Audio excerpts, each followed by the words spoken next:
Media మిత్రులకి, శ్రీకాకుళం ప్రజలందరికీ, ఈ ఫంక్షన్కి విచ్చేసిన మీ అందరికీ నా నమస్కారాలు.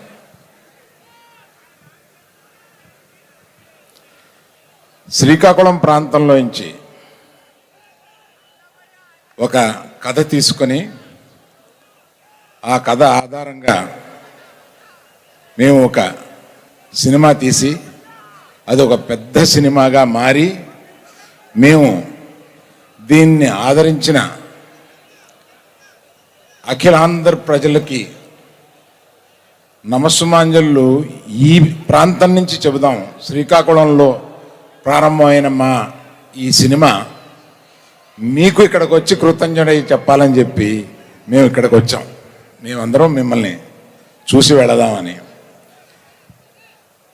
మంది ఇక్కడ కోడి రామ్మూర్తి గారి స్టేడియంలోంచి మనం ఈ ఫంక్షన్ చేసుకుంటున్నాం. వారి గొప్పతనం మొత్తం ఇండియా అంతా తెలుసు, కానీ వారిని ఇక్కడ తప్పనిసరిగా మనం స్మరించుకోవాల్సిన అవసరం ఉంది. ఎందువలనంటే ఈ ప్రాంతంలో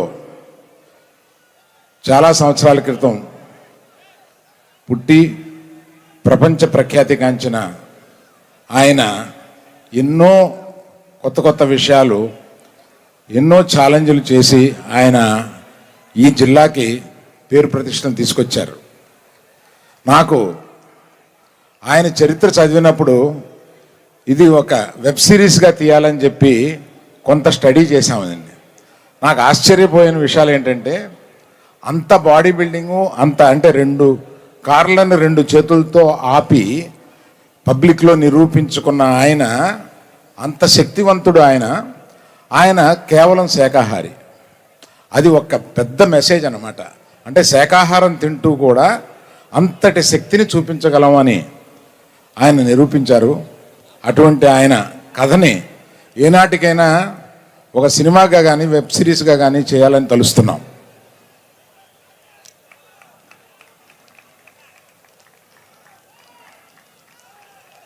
థ్యాంక్ యూ అండి. తర్వాత ఈ సినిమాలో అత్యద్భుతంగా నటించిన నాగ చైతన్య గారికి, మీరన్న lady super star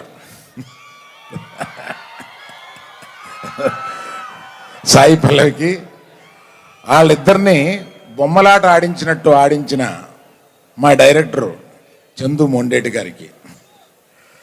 Chandu Mondeti గారు అలా తెలియనట్టుగా అమాయకత్వంగా అలాగా ఉంటారు, కానీ ఆయన కలంలోంచి వచ్చే ప్రతి అక్షరం, ఆయన మేధస్సులోంచి వచ్చే ప్రతి షాటు మనల్ని ఇవాళ ఉర్రూ తొలగిస్తుంది.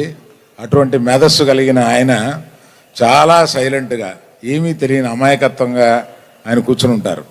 ఆయనకి ఈ స్టేజ్ పూర్వకంగా నేను సరదా కృతజ్ఞతలు చెప్పుకుంటున్నానండి. Thank you sir, thank you very much. ఇలాగా ఇక్కడికి రాని వాళ్ళు, మ్యూజిక్ డైరెక్టర్ దేవిప్రసాద్ గారు, ఎడిటర్ నవీన్ నూలి గారు, మా శ్యామ్ దత్ గారు కెమెరామ్యాన్ గారు, వీళ్ళందరూ ఉన్నారు. వాళ్ళందరికీ కృతజ్ఞతలు చెప్తాను. నేను ఎక్కువసేపు మాట్లాడడం కన్నా మీకు ఇష్టమైన నాగ చైతన్య గారిని, సాయి పల్లవి గారిని ఇక్కడ పిలిచి మాట్లాడమంటే బాగుంటుందని